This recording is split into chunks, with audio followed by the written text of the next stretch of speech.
നമസ്കാരം. ഇന്ന് പരിചയപ്പെടുത്തുന്ന ക്ഷേത്രം കണ്ണൂർ ജില്ലയിലെ അഴീക്കോട് പഞ്ചായത്തിലുള്ള ശ്രീ അക്ലിയത്ത് ശിവക്ഷേത്രമാണ്.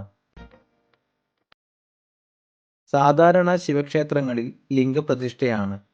പക്ഷേ ഇവിടെ അത്യപൂർവമായി മാത്രം കാണുന്ന പൂർണ്ണ ആകാര പഞ്ചലോക വിഗ്രഹ പ്രതിഷ്ഠയാണ്. കിരാതമൂർത്തി ഭാവത്തിലാണ് ഇവിടെ ഭഗവാൻ കുടികൊള്ളുന്നത്. മഹാഭാരതത്തിൽ അസ്ത്രശസ്ത്ര സംവാദനത്തിനായി ഇറങ്ങിയ മധ്യമ പാണ്ഡവനായ അർജുനന്റെ ഉള്ളിലുണ്ടായിരുന്ന ഗർവ് മാറ്റുന്നതിനു വേണ്ടിയാണ് ഭഗവാൻ ശ്രീ പരമേശ്വരനും പാർവതി മാതാവും കിരാതവേഷം കൈക്കൊണ്ടത്. യുദ്ധം ഉൾപ്പെടെയുള്ള പരീക്ഷണങ്ങൾക്ക് വിധേയനായി പരാജയപ്പെട്ട അർജുനന്റെ ഗർവ് നീക്കുകയും പാശുപതാസ്ത്രം നൽകി അനുഗ്രഹിക്കുകയും ചെയ്തു. ഇപ്പോൾ ക്ഷേത്രം സ്ഥിതി ചെയ്യുന്ന സ്ഥലം പണ്ട് കേണോത്ത് കുരുക്കളച്ചന്റെ കളരിയായിരുന്നു.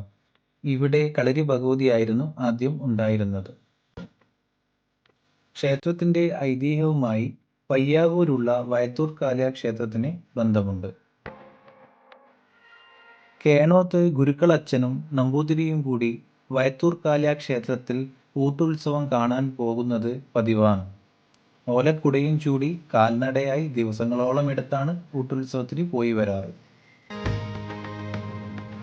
ഒരു തവണ തിരിച്ചെത്തിയ കേണോത്ത് ഗുരുക്കളച്ചനും നമ്പൂതിരിയും ക്ഷേത്രത്തിന്റെ പുറകുവശത്തുള്ള എരിഞ്ഞിമരത്തറയിൽ ഓലക്കുട വെച്ച് വിശ്രമം ആരംഭിച്ചു. ഈ സമയത്ത് ഓലക്കുടയുടെ മുകളിൽ ഒരു കിളി വന്നിരിക്കുകയും കുറച്ചു കഴിഞ്ഞ് അത് എരിഞ്ഞിമരത്തിന്റെ മുകളിലേക്ക് പറന്നു പോവുകയും ചെയ്തു. വിശ്രമത്തിന് ശേഷം കുടയെടുക്കാൻ നോക്കിയപ്പോൾ കുടയ്ക്ക് നല്ല ഭാരം അനുഭവപ്പെട്ടു. അതേ സമയത്ത് തന്നെ മരത്തിന്റെ മുകളിൽ നിന്ന് കിളി പ്രത്യേക തരത്തിലുള്ള ഒരു ശബ്ദം പുറപ്പെടുവിക്കുകയും ചെയ്തു. പിന്നീട് നടന്ന പ്രശ്നചിന്തയിൽ വയത്തൂർ കാളിയാറായ ശ്രീ പരമേശ്വരൻ കിളിയുടെ രൂപത്തിൽ ഇവിടെ എത്തിച്ചേർന്നു എന്ന് മനസ്സിലാക്കാൻ സാധിച്ചു. തുടർന്ന് ദേശത്തെ പ്രധാന തറവാട്ട് കാരണവന്മാരെ വിളിച്ചു വരുത്തി ദേവപ്രതിഷ്ഠ നടത്തുന്നതിന്റെ നടപടികൾ ആരംഭിച്ചു. കളരി ഭഗവതി ക്ഷേത്രത്തിൽ കിഴക്കോട്ട് ദർശനമായി ശ്രീ പരമേശ്വരന്റെ പ്രതിഷ്ഠ നടത്തി. ശ്രീ പരമേശ്വരനെ കൂടാതെ ഭഗവതിയും ഗണപതിയും ശാസ്താവും ഇവിടെ ഉപദേവതകളായി കുടികൊള്ളുന്നു. ക്ഷേത്രത്തിന്റെ മുൻവശത്തായാണ് നാഗസ്ഥാനം. ആ കിളി എത്തിയ സ്ഥലം എന്നത് ലോപിച്ച് അക്ലിയത്ത് എന്ന് ആയി മാറി എന്നാണ് പറയപ്പെടുന്നത്. 11-ാം നൂറ്റാണ്ടിലാണ് ക്ഷേത്രം നിർമ്മിക്കപ്പെട്ടത് എന്ന് പറയപ്പെടുന്നു. ക്ഷേത്രത്തിലെ പ്രധാന ഉത്സവങ്ങൾ മകരമാസത്തിൽ നടക്കുന്ന നെയ്യമൃത് ഉത്സവവും മേടം മാസത്തിൽ നടക്കുന്ന വിഷു ഉത്സവവുമാണ്. കൂടാതെ ശിവരാത്രി, നവരാത്രി എന്നീ ആഘോഷങ്ങളും ഇവിടെ കൊണ്ടാടാറുണ്ട്. വിഷു ഉത്സവം 9 ദിവസത്തെ മഹോത്സവമായാണ് ആഘോഷിക്കാറ്. ക്ഷേത്രത്തിന്റെ വടക്ക് വശത്താണ് ക്ഷേത്രക്കുളം സ്ഥിതി ചെയ്യുന്നത്. ക്ഷിപ്രപ്രസാദിയായ ഭഗവാന്റെ ദർശനത്തിനായി നിരവധി ആളുകളാണ് ഇവിടെ എത്തിച്ചേരുന്നത്. ഭഗവാനെ അക്ലിയത്തപ്പൻ എന്ന നാമത്തിലാണ് അറിയപ്പെടുന്നത്. കണ്ണൂരിൽ നിന്നും ഏകദേശം 7 കിലോമീറ്റർ മാറി അഴീക്കോട് പഞ്ചായത്തിലെ വൻകുളത്ത് വയലിലാണ് ക്ഷേത്രം സ്ഥിതി ചെയ്യുന്നത്.